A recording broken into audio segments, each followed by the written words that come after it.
Hola, bienvenidos a un episodio más del podcast Terror cerca de ti. Quiero agradecer a todos los que han escuchado este podcast. Les pido a todos los que escuchan en Spotify, descarguen los episodios. Y a los que hacen en iTunes, califíquenlo, dejen un comentario. Es muy importante para mí, ya que me hace saber lo que les gusta o lo que podría mejorar. La historia que contaré en esta ocasión es una muy macabra. Esta sucede en la ciudad de Nizhny, en Rusia. Esta es la quinta ciudad más importante de ese país. Ahí, en septiembre de 1966, nace Anatoly Moshkin. Se sabe que cuando Anatoly estaba en edad escolar, le gustaba pasear por los cementerios de su ciudad con sus amigos. Desde esa temprana edad, él comenzó a mostrar interés por los cementerios y la muerte. En un artículo que él mismo publicó en 2011, cuenta que cuando tenía 13 años, mientras se dirigía a su casa del colegio, un grupo de hombres vestidos de negro lo detuvieron. Ellos eran parte de un cortejo fúnebre, que llevaban el ataúd con el cuerpo de Natasha Petrova, de 11 años de edad. Anatoly relata que los hombres lo obligaron a acercarse al ataúd de la niña y besar al cadáver en repetidas ocasiones. La madre de la niña, después de esto, procedió a ponerle un anillo a Anatoly y otro a Natasha, simbolizando con esto una macabra boda. Imaginen que esto lo vivieran ustedes a esa edad. Creo que dejaría una huella bastante honda en su futuro, ¿no? Anatoly escribió que este incidente lo llevó a creer en la magia y finalmente le creó una fascinación por la muerte. Moshkin estudió la carrera de filología en la Universidad Estatal de Moscú. No se preocupen, tampoco sabía en qué consistía esa profesión. Es el estudio de los textos escritos. Al terminar esta carrera, comenzó a obtener reconocimiento en el ámbito académico de su ciudad, Nizhny. Aprendió a hablar 13 idiomas. Obtuvo un posgrado en historia y folclore celta, una cultura cuya mitología tiende a confundir la línea entre la vida y la muerte. Sus estudios también se especializaron en los cementerios, rituales de sepultura, muerte y en general en todo el tema de lo oculto. Publicó diversos documentos sobre estos temas. Sus colegas lo consideraban un genio, aunque también un poco excéntrico. Él decía que nadie conocía los cementerios de la ciudad como él. Recorrió a pie grandes distancias para volverse un experto en los cementerios. Tomaba notas detalladas de cada una de sus visitas. Este trabajo lo realizó como parte de una investigación para un periódico en el cual él colaboraba. Con esta investigación, Moshkin publicó una serie de documentales sobre sus hallazgos, tituladas Grandes caminatas entre los cementerios y Lo que los muertos cuentan. Estas series aún se publican en algunos de los periódicos locales de su ciudad. Entre sus relatos, además de las grandes distancias que cubría él a pie, cuenta que a veces no tenía dónde dormir, dormía en la calle, tomaba agua de los charcos de la ciudad.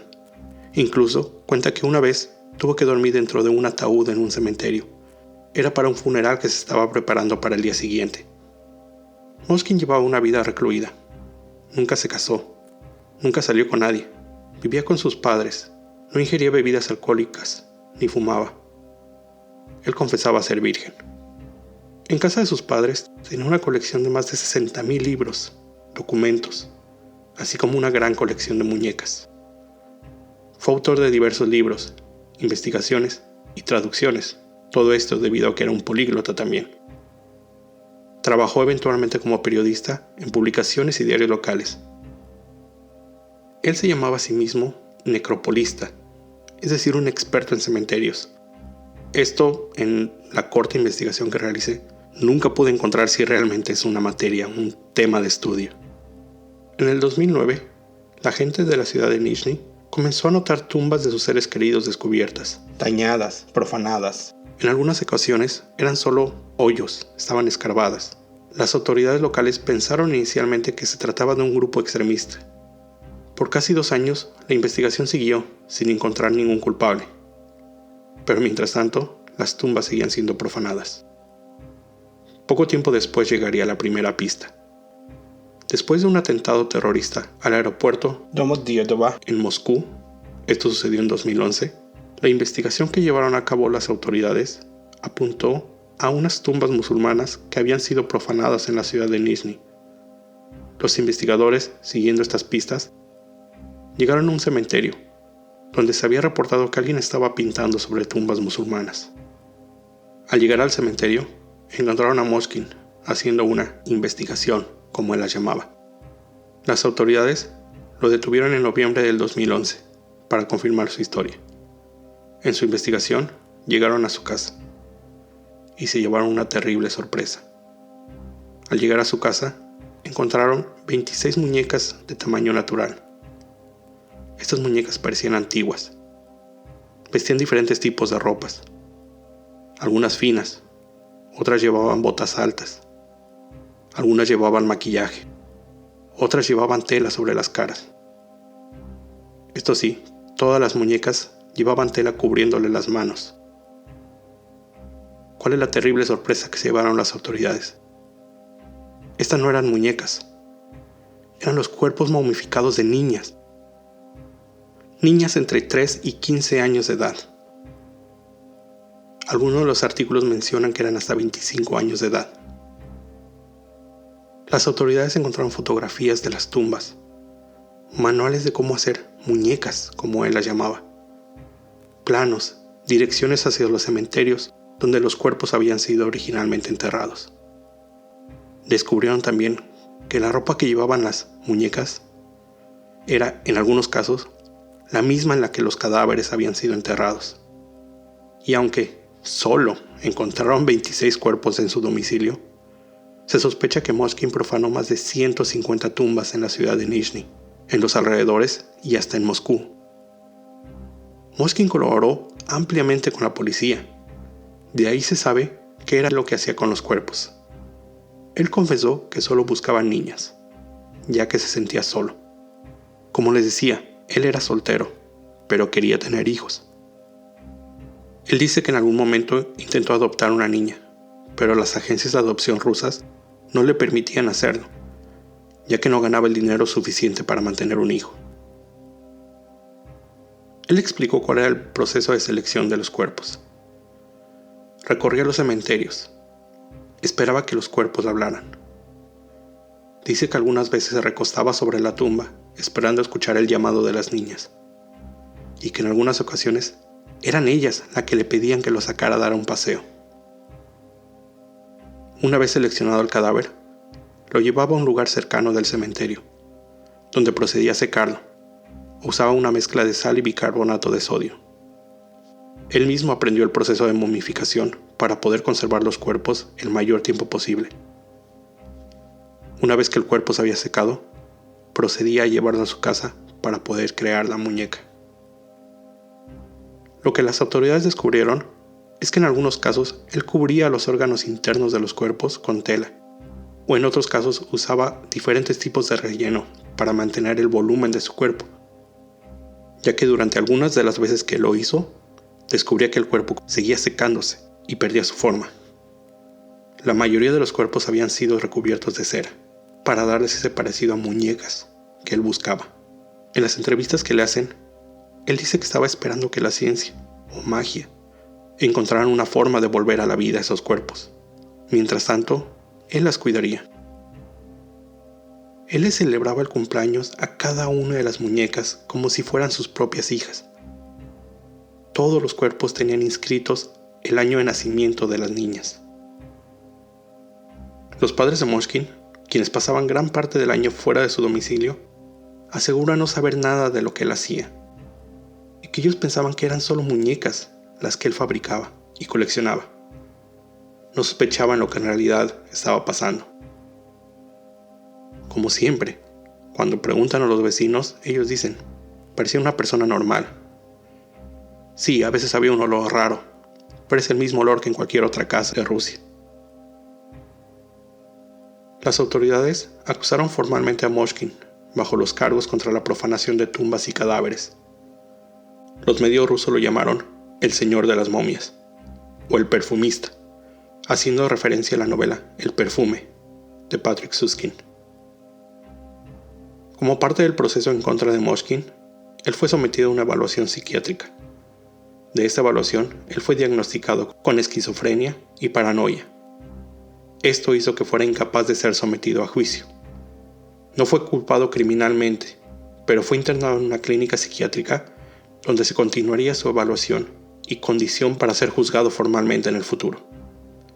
Al ser enfrentado por los padres de sus víctimas, él les decía a los padres: ustedes abandonaron a sus hijas. Yo las traje a casa, les proporcioné calor.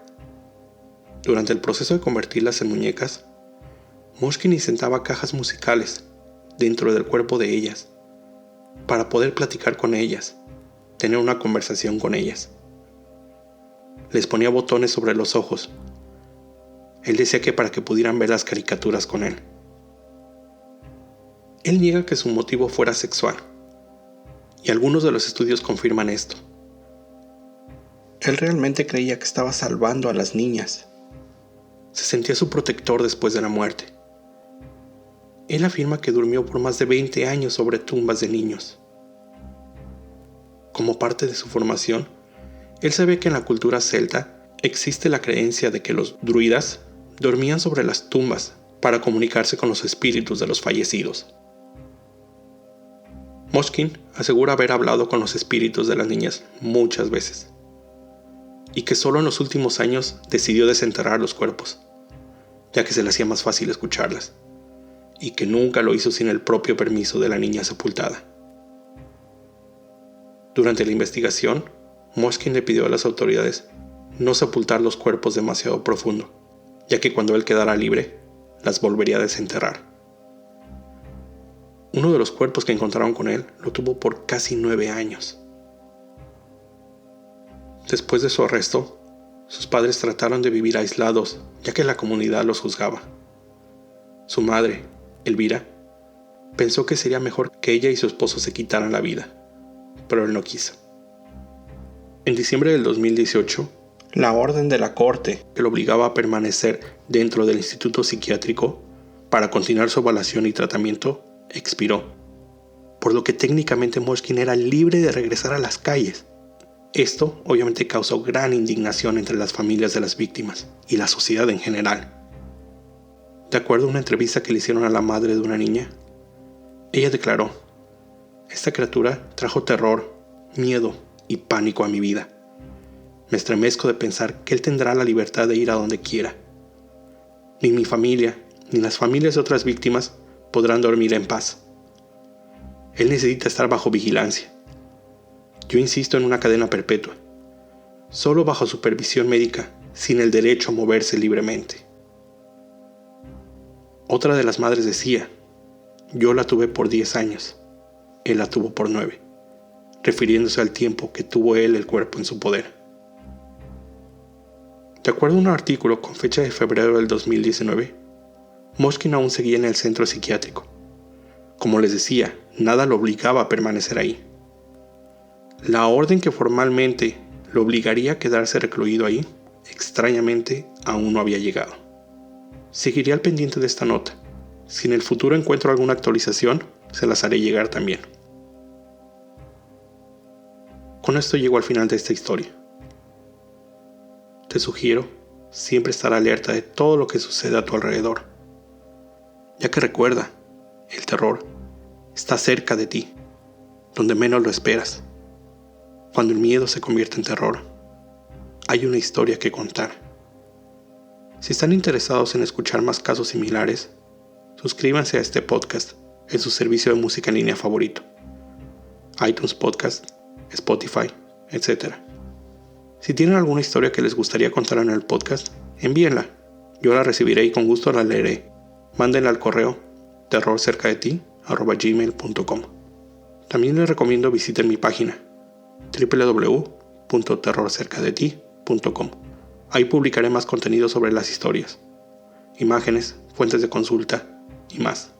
En esta ocasión, publicaré links a algunas de las notas donde hay fotografías sobre las muñecas de Moshkin. No quiero publicarlas en mi página. La verdad, son bastante perturbadoras. Pero son libres de hacerlo. Ustedes pueden ir a la página y ahí encontrarán las ligas. Cualquier comentario sobre el episodio, menciónenlo en la sección contacto de la página. También, síganme en mis redes sociales, Facebook, Terror Cerca, Twitter e Instagram, @terrorcerca. Todo el contenido de este episodio fue escrito, grabado y editado por mí, Raúl Reyes, desde Nueva York.